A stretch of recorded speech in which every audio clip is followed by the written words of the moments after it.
세금 잘 알려주는 쌤 누나, 쌤 언니 최자영 세무사. 박송희 세무사입니다. 안녕하세요. 안녕하세요. 네, 5월 양도소득세 확정 신고에 대해서 오늘 이야기해 보려고 합니다. 네, 지난 1년 동안에 양도세 신고가 필요하셨던 분들이라면 아마 예정신고라는 제도를 통해서 미리 세금을 다 납부하셨을 텐데요. 그렇지만 어떠한 경우에는 5월 달에 확정 신고해야 되는 경우가 있을 수 있어요. 어떠한 경우들이 있을까요? 네, 첫 번째로는 2020년에 2번 이상 양도를 했다라고 하면 확정 신고를 해야 하는지 고민을 해야 돼요. 네, 뭐 주식이든지 부동산이든지 2회 이상 양도하신 분들이라면 확정 신고해야 되는 거죠. 네, 왜냐하면 자산을 이제 2번 양도하게 되면 세율이 누진세율이 되기 때문에 그걸 고민해야 되는 경우가 있고요. 두 번째로는 국외 주식을 양도하신 분들, 국외 네. 주식은 따로 예정 신고가 있지 않고 확정 신고만 있기 때문에 네. 확정 신고 고려를 하셔야 됩니다. 네, 그래서 이번에 확정신고 관련해서 국세청에서 대상자분들한테 안내문을 막 보내고 있는 것 같아요. 네. 문자 메시지를 보내고 있는데 간혹 해당 없는 분들도 보내셔가지고 약간 좀 네. 그런 경우가 있었지만 그래서 어떤 분들이 대상자였는지 한번 숫자를 살펴보면은 와닿을 것 같은데 작년보다 어마어마하게 늘었네요. 49%가 증가해서 5만 5천 명이 확정 신고를 고민해야 된다라고 안내문을 보냈는데 이제 부동산은 2만 명, 국내 주식은 2천 명, 국외 주식은 2만 6천 명, 파생 상품도 7천 명 이렇게 안내문을 받았다고 합니다. 네, 안내문이 뭐 모바일로도 가고 문자 메시지로도 가고 여러 가지로 지금 전달되고 있는 것 같은데요. 해당되시는 분들이라면 5월 31일까지 확정 신고하고 세금도 납부하셔야 되니까 오늘 저희가 살펴보는 사례를 통해서 어떤 경우들인지 같이 이야기 나누면 좋을 것 같아요. 네. 네, 그러면 사례를 가지고 어떠한 경우들이 있는지 살펴보도록 하겠습니다. 네, 첫 번째 케이스인데요. 국내 주식과 해외 주식을 통산하는 경우입니다. 네, 국외 주식에 차손이 발생했을 때 그럴 경우에는 국내 주식 이익분에다가 이 차손을 갖다 붙여서 손실을 상계하시면 그러면 세금이 절감되는 효과가 발생하거든요. 네, 이거 같은 경우는 2020년 기소부터 처음 이제 가능한 거예요. 네. 이전에는 이제 국내 주식은 국내 주식대로, 해외 주식은 해외 주식대로 했기 때문에 이렇게 통산이 되지 않았었잖아요. 네, 그렇기 때문에 손실이 발생한 경우에는 국외 주식 손실이나 뭐 국내 주식 손실을 갖다 붙여서 세금이 줄어드는 효과도 있지만 대신 250만 원 기본 공제는 한 번만 받을 수 있어요. 네, 사례를 가지고 같이 그 내용을 살펴볼게요. 네. 네, 첫 번째 경우는 이분의 같은 경우는 비상장 주식 거래를 하신 것 같아요. 아, 네, 그러네요. 네. 세율을 네, 보니까. 비상장 주식은 대주주 여부를 따지지 않고 무조건 이제 양도세를 납부하거든요. 네, 장외 거래하셨을 경우에 중소기업인데 대주주가 아니신 경우에 양도를 하신다면 세율이 10%가 적용이 되죠. 네, 그래서 이분 같은 경우는 1억 1천만 원의 양도 차익이 발생해서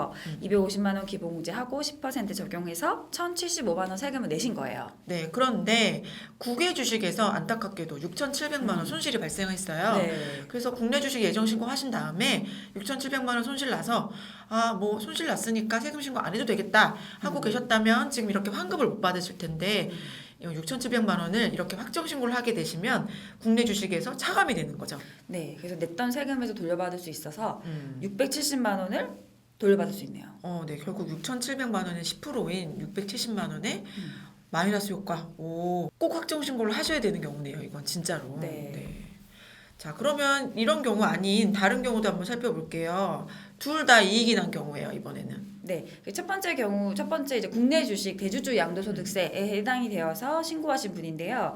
양도소득이 3억 4,250 발생해서 250만 원 기본공제 적용하고 3억 4천에 대해서 25%. 이제 올해부터는 3억이 넘게 되면 중소기업이더라도 25% 세율을 적용해서 세금이 총 7천만 원이었습니다. 네, 그래서 국내 주식분에 대해서는 아주 정확하게 예정 신고를 잘 마치셨는데요.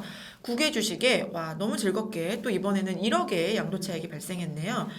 네, 이 1억에 대해서 250만 원 공제 받지 않고 그냥 단일 세율인 20%를 적용해서 세금을 내신다면 1차적으로는 나는 따로따로 제대로 잘 신고했어 하실 수 있으시겠지만 합산해야 되기 때문에 250만 원 공제가 오류가 날 수가 있어요. 네, 말씀하신 대로 이제 250만 원은 이제 국내 국외 중에 한 곳 1년에 한 번만 받으면 되긴 되는데 이 양도소득세 계산할 때 250만 원을 공제하는 순서는 네. 양도한 순서예요. 네, 그러니까 만약에 국외 주식을 먼저 파시고 국내 주식을 그 후에 파셨다고 하시면 국내 주식에서 250만 원 차감받는 게 아니라 국외 주식에서 250만 원 차감이 있었어야 된다는 거죠.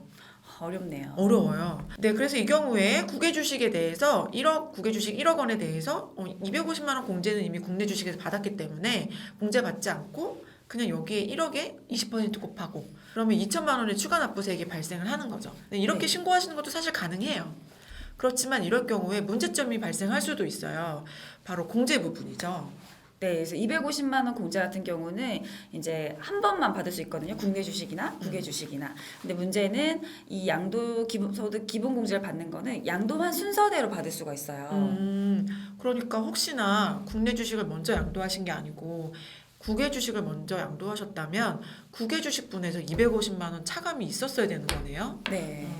이 경우는 그런 경우는 아니었지만 혹시나 이렇게 두 가지 소득이 있으신 분들은 250만 원 공제를 어떻게 받는지에 따라서 납부세액이 달라질 수 있으니까 그것도 잘 확인하셔야겠어요. 네, 250만 원이니까 5% 정도 차이가 날 수도 있다는 거죠. 그렇죠, 네. 자, 그러면은 이번에는 국내 주식만 있는 경우도 한번 살펴봐야 될 것 같아요. 네, 국내 주식 대주주 양도소득세에 해당이 되어서 상반기 거래분 5월에 양도한 것에 대해 1억 5천 발생해서 250만 원 기본 공제하고 20% 세율 적용해서 2,950만 원 세금을 냈어요. 네, 그리고 나서 8월 달에 또 양도세 신고를 하셨는데, 네, 그리고 또 하반기에 대주주 양도가 있으셔가지고요, 또 신고를 하셨어요.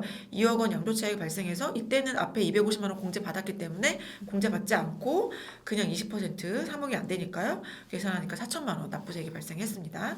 네, 그러면 사실 각각 잘 신고하고 250만 원 공제도 한 번만 받고 끝나는 게 아닌가? 하실 수 있지만 네. 누진세라는 게 있기 때문에 네. 세율을 다시 계산을 해봐야 된다는 거죠. 네, 국내 주식의 같은 경우에는 이제 2020년부터는 중소기업도 누진세율이 같이 적용되어서 3억이 넘는다 양도 네. 차익이 그러면 25% 세율을 적용하도록 되어 있어요. 네. 네, 그래서 이분은 5월에 상반기에는 이제 1억 5천, 하반기는 2억 각각에는 이제 3억이 안 됐지만 합치면 3억을 넘는 부분이 생기죠. 네, 그래서 계산을 했더니 237만 5천 원 추가 납부세액이 발생을 하고 말았네요. 네. 확정신고 통해서 반드시 납부하셔야 합니다. 이번에는 부동산의 확정신고에 대해서 한번 살펴보도록 하겠습니다. 네, 부동산도 마찬가지로 이제 예정신고, 예정신고는 부동산을 무조건 하는 걸 알고 계실 텐데 이렇게 1년에 2번 이상 거래가 있다면 확정신고를 고민을 해야 돼요. 네. 그 이유는 이제 양도소득세, 소득세는 누진세율 구조를 가지고 있기 때문에 네. 이제 고민을 하셔야 되는 건데요. 사례에서는 주택을 5월에 양도해서 1억 8천에 대해서 이제 250만 원 기본 공제 받고 4,805만 원 냈어요, 네. 세금을. 그 다음에 또 8월 달에 양도한 분에 대해서 6억 원의 양도 차익이 발생해서 이번에는 또 250만 원 공제 안 받고 이 6천. 네, 또 8월 달에 양도가 있었네요. 6천만 원 양도 차익이 발생했고 250만 원 공제 앞에서 받았으니까 받지 않고 6천에 대해서 그대로 누진세 적용해가지고 6천에 대해서만 918만 원의 납부세액이 발생했어요. 네, 이렇게 되면 근데 따로따로 신고했으니까 예정 신고는 정확했지만 확정 신고를 해야 되는 경우인 거죠. 네. 이 2020년에 발생한 양도 소득 금액을 합산해야 되는 경우 합산을 해야 되기 때문에 합산하면 누진세율이 이제 24% 구간이 아니라 38% 구간이었던 거죠. 네. 네, 그러니까 상가 양도분에 대해서도 세율을 좀 더 높은 세율을 적용해서 계산해서 내야 되는 경우입니다. 네, 그래서 추가 납부세액이 1,362만 원, 꽤 많이 나가네. 네. 네, 세율이 발생했습니다. 확정 신고 네. 꼭 하셔야 된다는 거죠. 네, 이렇게 예정 신고를 이제 열심히 하셨지만 또 신고를 해야 돼라고 고민하실 수도 있는데요. 이런 경우들이 생겨요. 그리고 또 이게 어제 그제 기사가 나서 그런지 모르겠는데 사람들이 궁금해하는 게 국내 주식에서 손실 본 거 그러면 합산할 수 있냐? 네, 합산할 수 있으면 정말 좋을 텐데 모든 분들이 합산되는 건 아니고요. 국내 주식이 과세 대상 소득이어야지만 합산이 가능합니다. 네, 국내 주식이 과세되는 경우는 어떤 경우가 있나요? 뭐 주식을 양도하셨는데 장내에서 양도하셨는지 장외에서 양도하셨는지 차이가 있을 거예요. 장외에서 양도하셨다면 모두 다 손실 상계 대상이 되고요. 다 과세소득이 맞거든요. 근데 장내에서 거래하셨다면 대주주인지 아닌지 여부를 판단하셔야겠죠. 네, 그래서 단순히 주식이 손실이 났다라고만 해서 다 통산할 수 있는 건 아니고요. 지금 네. 현행법에서는 네. 대주주였던 경우 혹은 장외 거래였던 경우만 통산 가능하니까 이 부분도 확인을 하셔야 될 것 같아요. 네, 오늘은 저희가 확정신고에 관련돼서 안내를 해드렸는데요. 사례가 사실은 오류가 되는 사례들이 되게 많은데 저희가 기회가 닿는다면 그것도 한번 다음 영상에서 준비를 하도록 하고요. 오늘은 그럼 여기서 마치도록 할까요? 네, 지금까지 세금 잘 알려주는 쌤 누나 쌤 언니였습니다. 안녕.